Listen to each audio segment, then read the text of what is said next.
Well, I'm currently parked up on an industrial estate in Luton, and I was just driving down the road and I thought, you know, I've got my cameras in the car, what can I talk about for a video? And a very good car trade related subject that pops up in conversation a lot for me at the minute is the whole diesel thing, diesel and electric cars. It's a big talking point. So today I'm just going to do a brief video talking about the diesel market and the hybrid electric market.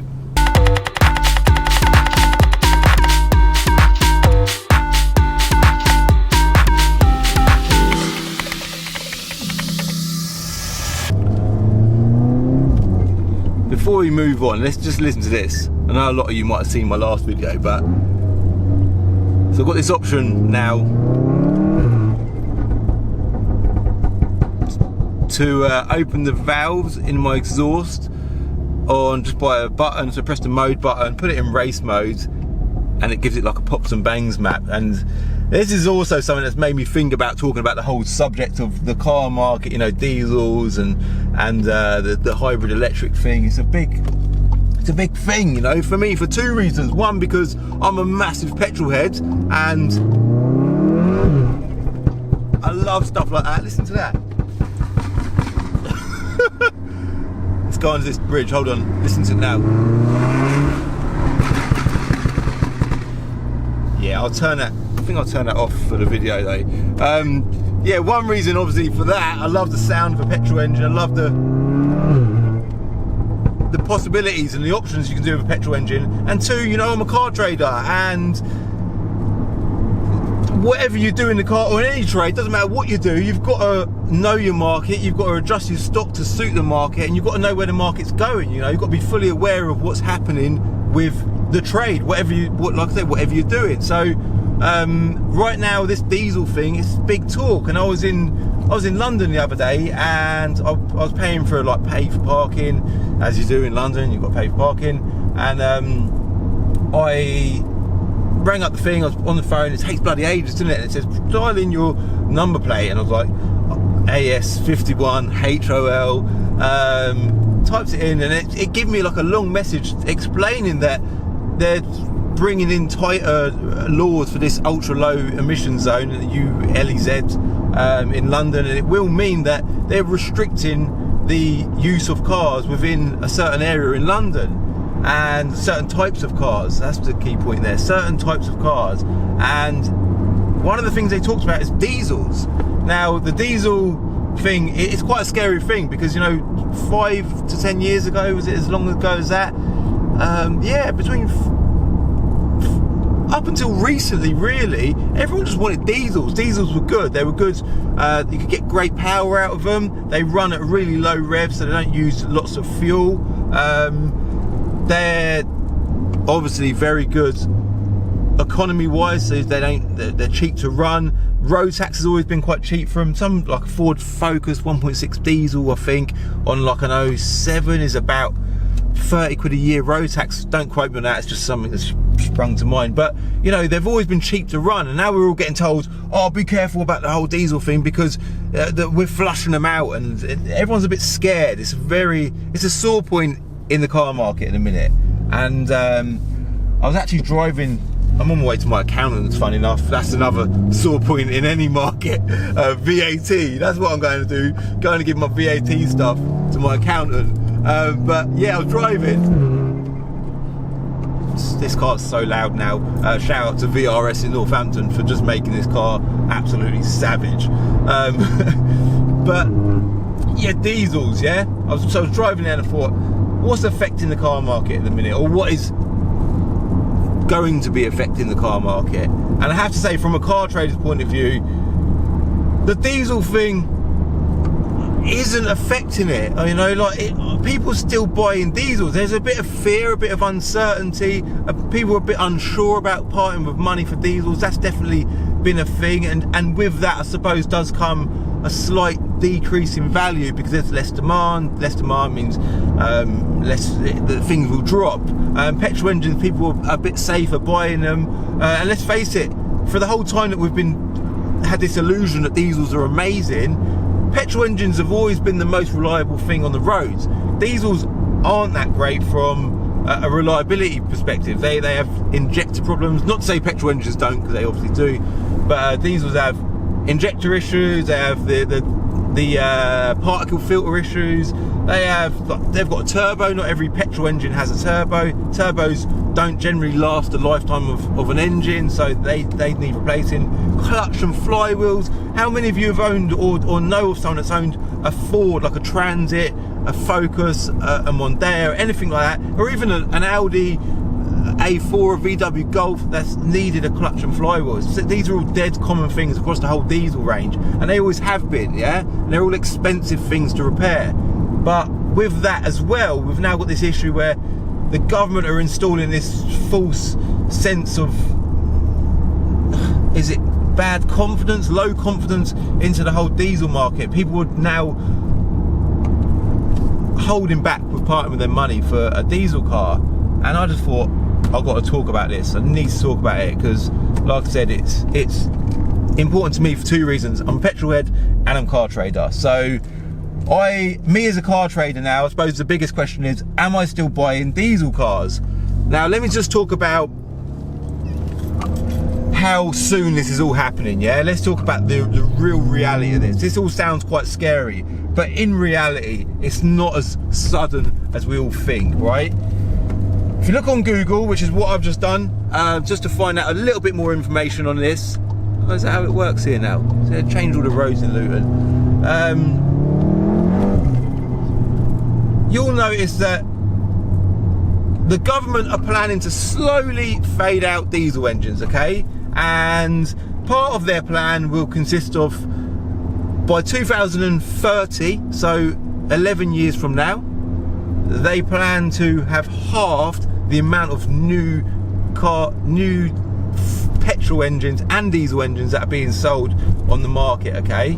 And part of the whole plan is, it's not just going to be diesels, it's going to be, like I say, petrols as well. They're planning to produce a zero emissions roads here in the UK. Yeah, zero emissions. They want cars on the road to be producing zero emissions, and the only way you can do that is with fully electric cars. And by 2040, so another 10 years from there, by that point they're going to fully ban anything with a piston of some kind. Anything like the internal combustion engine will be completely gone, okay? There'll be nothing pumping out emissions out of an exhaust anymore. That's in 2040, yeah? That's a long way away. Now, going back to what I just said, the question that you're probably going to have is, me as a car trader, am I still buying diesels? And the answer to that is, without a doubt, of course I'm still buying diesels. They're still demanded. People still want to buy diesels. If you've got, especially like a low budget, you're spending a couple of grand on a car, you want something that's going to do long distances for small amounts of money, it's a no-brainer. You buy a diesel, don't you? They do have their reliability issues, like I say, but you know, with every car you look out for common faults and so on. But when you buy a diesel car, like there you go, there's a Seat Leon in front of me there. If that's got a 1.9 diesel engine in it, they're one of the best engines ever made. It actually has, it's TDI. They're so bloody good. Now, it's a great way to spend your money, I think, and I do stock up with that type of thing because there is still demand for it. Let me just run into my accountant's quick, and 1 second. I'm not parking on double yellow lines with marks on the curb or nothing like that. Nah, 1 second. It's literally just there. Like, is that allowed? I don't know if it's allowed or not. Sorry about that.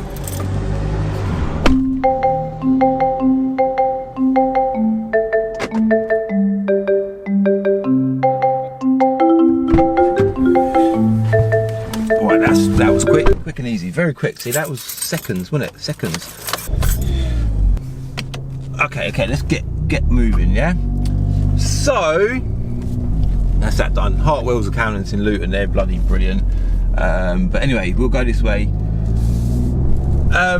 So, I don't even know where I was with it, but oh yes, so I was saying about value for money, like that Zafira there, old Zafira, they do a diesel engine, pretty good. You know, there is still demand for these types of cars.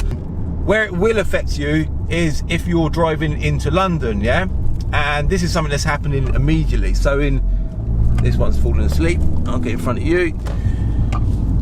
In April, okay, so I think the 8th of April, beginning of the new tax year next year, which, I say next year, the next tax year, which is April 2019, the government have said that in the ultra low emission zone, they are restricting it to like 24/7.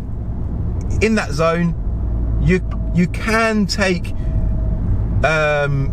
Euro 6 diesel cars into the low emission zone. Sorry, I'm trying to get this right as I say it because I don't want to get it wrong. You can take ultra low emission, sorry. You know what, I didn't do a good enough job of explaining it, so I thought I'd just cut myself in there quickly and just explain a couple of things. So I'm currently on the Transport for London website, like the Direct Gov website, and on here it explains all the charges and the boundaries of what you're going to have to keep to with this ultra low emission zone, okay? And it's basically the congestion charging zone at the minute, and it will get bigger, no doubt. It does explain a little bit more about that on the website.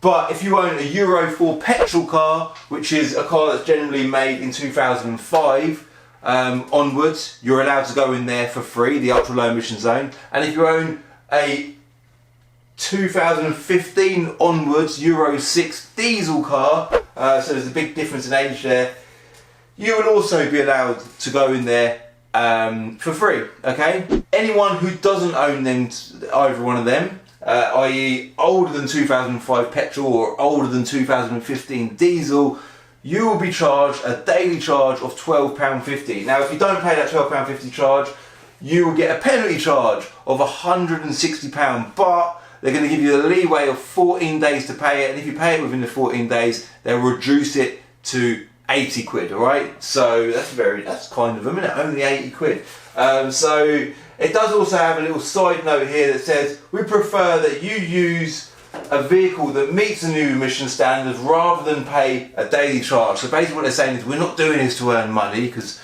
they wouldn't be doing it to earn money, would they? That's the government now, they wouldn't be doing that. But they're doing it because they genuinely want to reduce the emissions. So they're saying that we would prefer it if you just had a Euro 4 or Euro 6 and Euro 4 petrol or Euro 6 diesel and just went in there and drove around as you please without paying any charges, alright? So I just thought I'd just slip that in there before we continue on with the video. That will affect you if you own a diesel car and you live in London and you're planning to commute in and out or in and around that zone, alright? And I'm sure that will slowly increase and slowly tighten up and slowly become more and more of a problem. But I think, like I said earlier, the reality of this whole big dilemma, this big issue, it isn't actually that bad. It's just slowly things are coming into play where, and they will keep happening, where it will tighten up the diesel market, but it won't affect. So if you've just gone out and bought a 2012, in fact, let's use this car in front as an example, 64 plate VW Passat, yeah, with a diesel engine. Behind me is a Golf GTD, ironically. So I'm surrounded by VWs with diesel engines, and if you've just bought that, the Golf behind is a 65 plate, the Passat in front is a 64 plate. In the next 10 years, that's effectively going to be like a 2004 car on the road today. It ain't going to be worth much anyway. You know, it ain't going to be worth a lot at all. So how is that going to affect you? Not in much of a negative way whatsoever. So don't let it bother you. And like I say, me as a car trader, I am actively buying diesel engines. Petrol engines are more expensive to buy. If you looked at a diesel Passat in comparison to a petrol Passat 64 plate, and we capped it, we use cap is like a book valuation system. If I capped that car with that, whatever the mileage is on that car, and compared it to a petrol engine one, the petrol engine one would value at higher money because they're holding money stronger. So for me to invest money into that or the petrol engine, I've got to invest more to buy a petrol car, which from a business point of view obviously isn't great, and demand is still there for a diesel engine. So for me as a buyer of cars, I have not lost confidence in buying diesels at all. I just don't think. This will probably cause a few comments below, and I know that some people are like, oh, like super sensible people be like, no, you've got to plan ahead. I do keep my car for well over 10 years, and I buy brand new and I keep it forever until it dies. And they might have a slightly different opinion, but even if you bought a brand new car today in 2019, and in 10 years time is effectively like a 2009 car today, a 2009 car that's done 10,000 miles a year, 100,000 miles today, ain't worth a lot of money anyway. So have you got to be worried? I don't think so. And as for the electric market, so they are slowly introducing hybrids. Now, Porsche don't do diesel engines anymore. That again would put fear into a lot of people's minds. They've stopped doing diesel engines. They now do petrol engines and hybrid engines, okay? You've noticed a lot of hypercars in the recent years, like the LaFerrari, the Porsche 918 Spider, McLaren P1, these are all hybrids, yeah? This is happening. Again, it's a slow thing. It's not Lotus, sorry, I've got the Lotus in my mind. Lexus, again, they don't do diesel engines anymore. They're just doing petrols and hybrids. Okay, so it's slowly happening. And by 2032, all car manufacturers will be forced to stop selling petrol engines altogether. That's a pretty big stat. So 2032, there will be no more, in this country, there'll be no more petrol engines being sold. And it doesn't mean to say that they'll then be banned, because the ban is not going to happen until 8 years after that. So what is the summary of this video? The summary is I've just been to the accountant, and in the car trade, VAT is proper annoying. I will probably do a video on that at some point as well. Any car traders that are watching will fully relate to my anger towards the VAT thing. It doesn't make sense for so many reasons, but that's not what we're talking about. That's just what was on my mind. But diesel engines, yeah, they're slowly fading out, very slowly. But likewise, our petrol engines, they are slowly flushing them out as well. But diesel engines are seemingly, they're going to be a bit more strict with that market, okay? And finally, all of this is not going to fully come into play until 2040, yeah?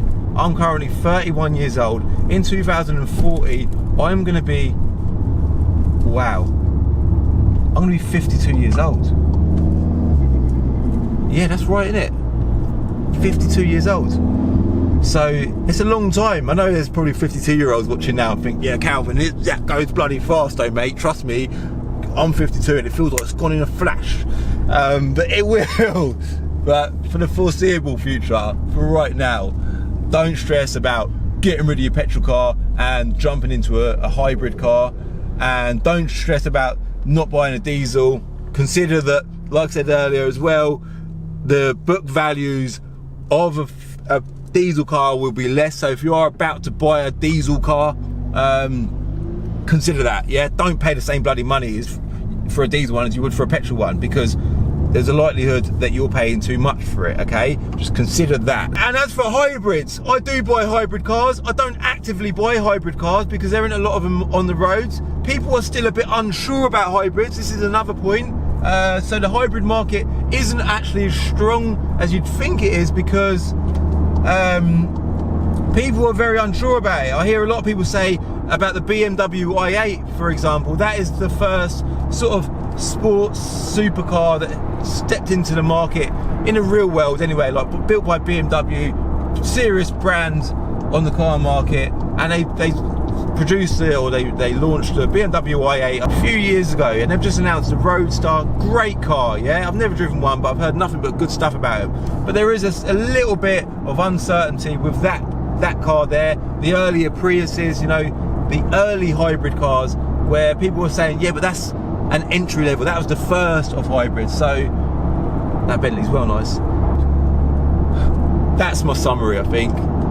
Diesel market slowly but don't worry about it. It is happening, but don't stress about it. Petrol cars, it's happening with them as well. So whatever you're worried about with the diesels, yeah, you will still be allowed to take your petrol engine into ultra low emission zone. And hybrids, yeah, hybrids, I've had hybrids, they don't sell rapidly. Like, would I go and stock up all my cars at the minute with hybrids?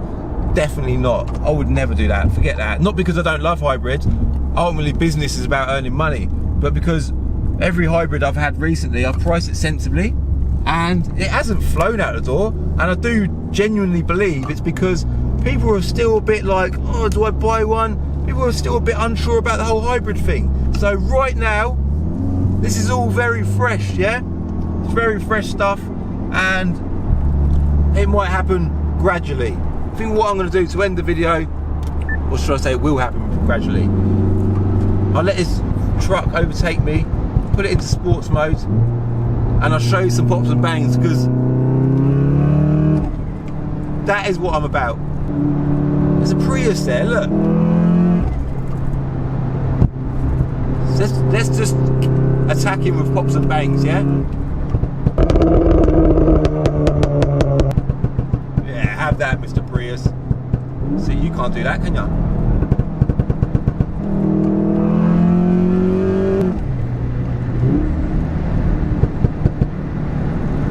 Am I in a rush to stop buying and selling and driving these types of cars? Absolutely no way. So anyway, I'm going to end it there. Thank you very much for watching. If you've got any questions about the whole car market, diesel market, whatever, anything car related, hit me in the comments below and I'll try and answer what I can. And obviously hit like if you like the video, hit subscribe if you're new. I mix it up, I do stuff with cars, you know, I do car trade stuff, all types of car related videos in a nutshell. Just hit subscribe and give me a follow on Instagram as well, yeah? At Calvin's Car Diary. See that. In the next episode of Diary of a Car Trader, I take my Golf back to VRS to get some more work done on it.